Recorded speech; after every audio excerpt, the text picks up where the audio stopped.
Salutations, respected viewers. I am George from Ireland. I'm in London, and behind me you can see the statue of Dr. Samuel Johnson, whose house was not half a mile from where this statue stands.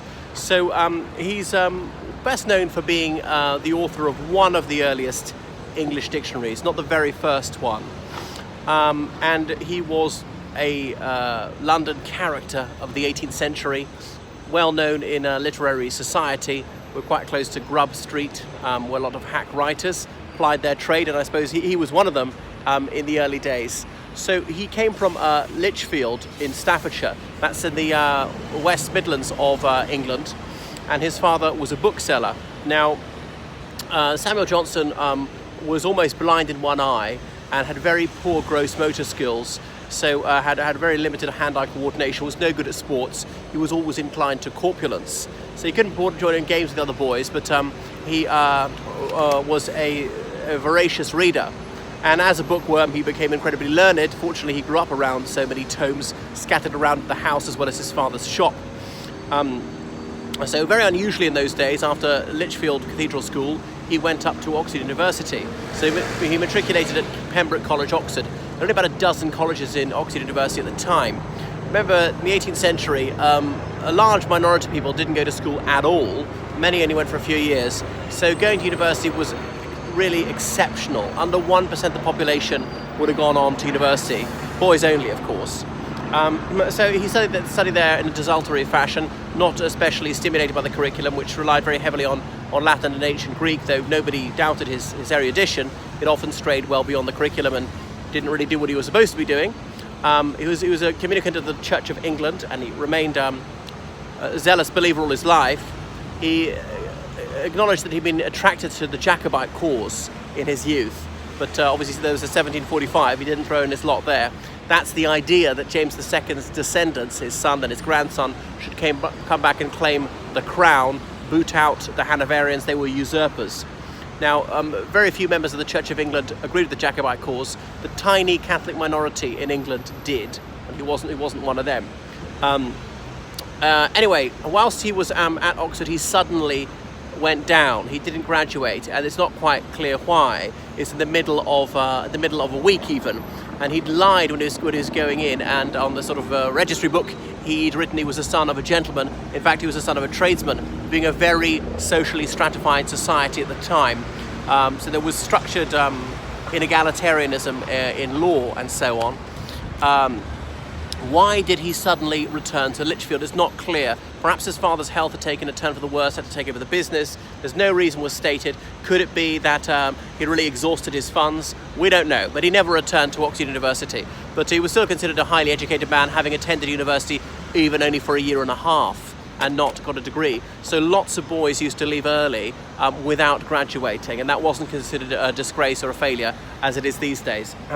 So he taught in his hometown for a while, despite having a degree. There was no obstacle at all back then, being very informal, and of course he'd had far more education than most people, so he attempted to knock a bit of an education into the heads of his pupils. Girls' education wasn't considered terribly important.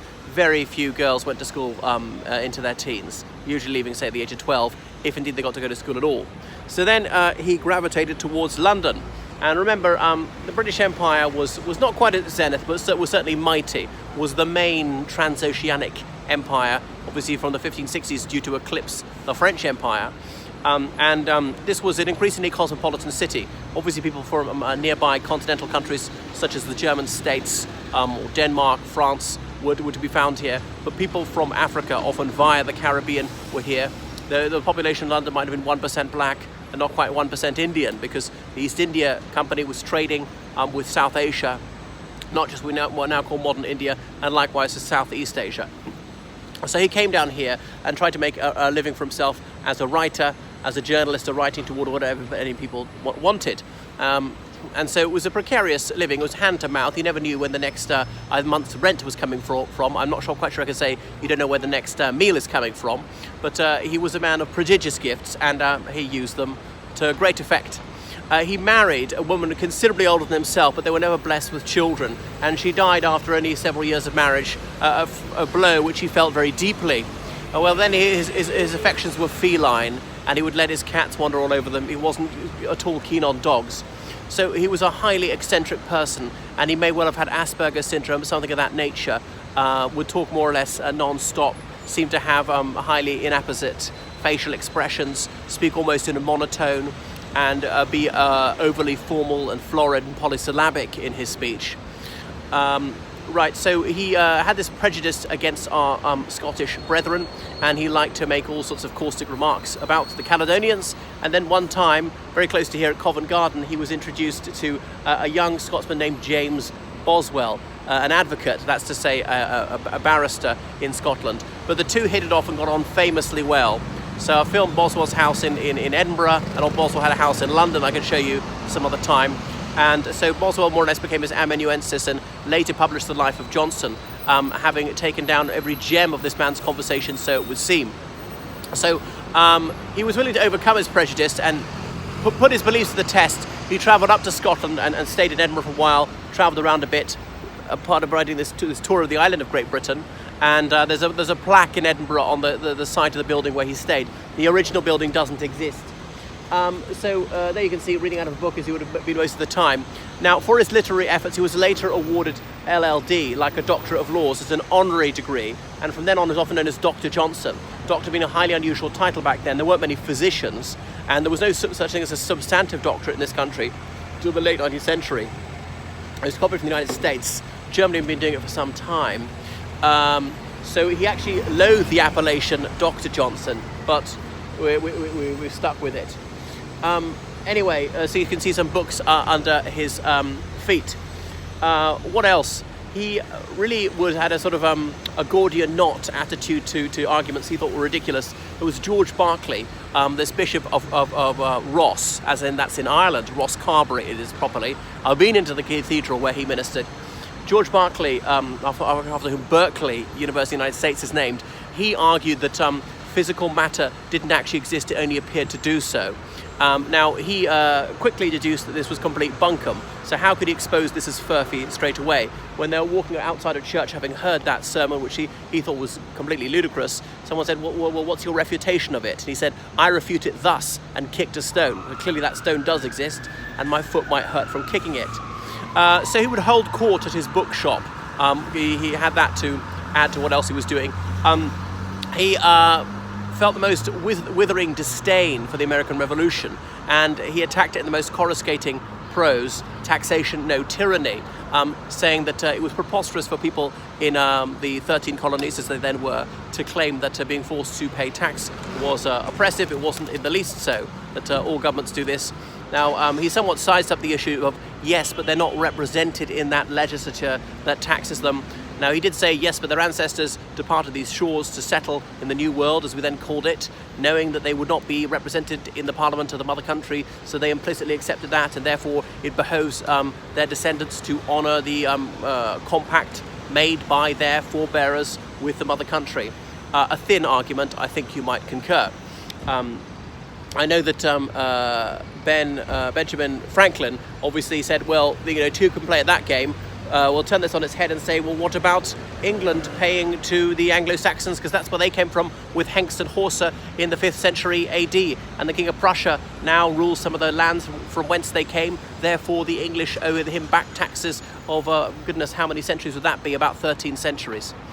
So Johnson, he fell ill with gout and a few other ailments towards the end, lived on till 1784, is that right? I got it wrong. Yeah, I did get it right, yeah. Having been born in 1703. And as part of his coruscating attack on the American Revolution, he said, why is it we hear the loudest yelps for liberty from the drivers of Negroes, as in pointing out that slavery existed in almost all of those states. Remember, some of the northern states didn't abolish slavery till after independence. However, although he'd gone straight for the jugular, yes, it was quite an effective attack. Again, it could be said to be rather hypocritical, because some of the loyalists also held black people in servitude, and in the British colonies and the Caribbean and elsewhere, people were held in thraldom. But I suppose Johnson would say, yes, but we're not saying that we demand liberty. Well, the British often said that they had liberty. It was a very severely circumscribed liberty. It was very exclusionary towards people who happened to be black or people who did not own substantive real property. So he was very much a Tory of the old school. Anyway, so that is Dr. Johnson. Well, he was an absolutely scintillating figure. You ought to dip into the life of Johnson by James Boswell, who didn't long survive him. You can see the house where he used to live. I think it's actually the site, and they've reconstructed it, put furniture, 18th century furniture, not much of it original, quite close to here.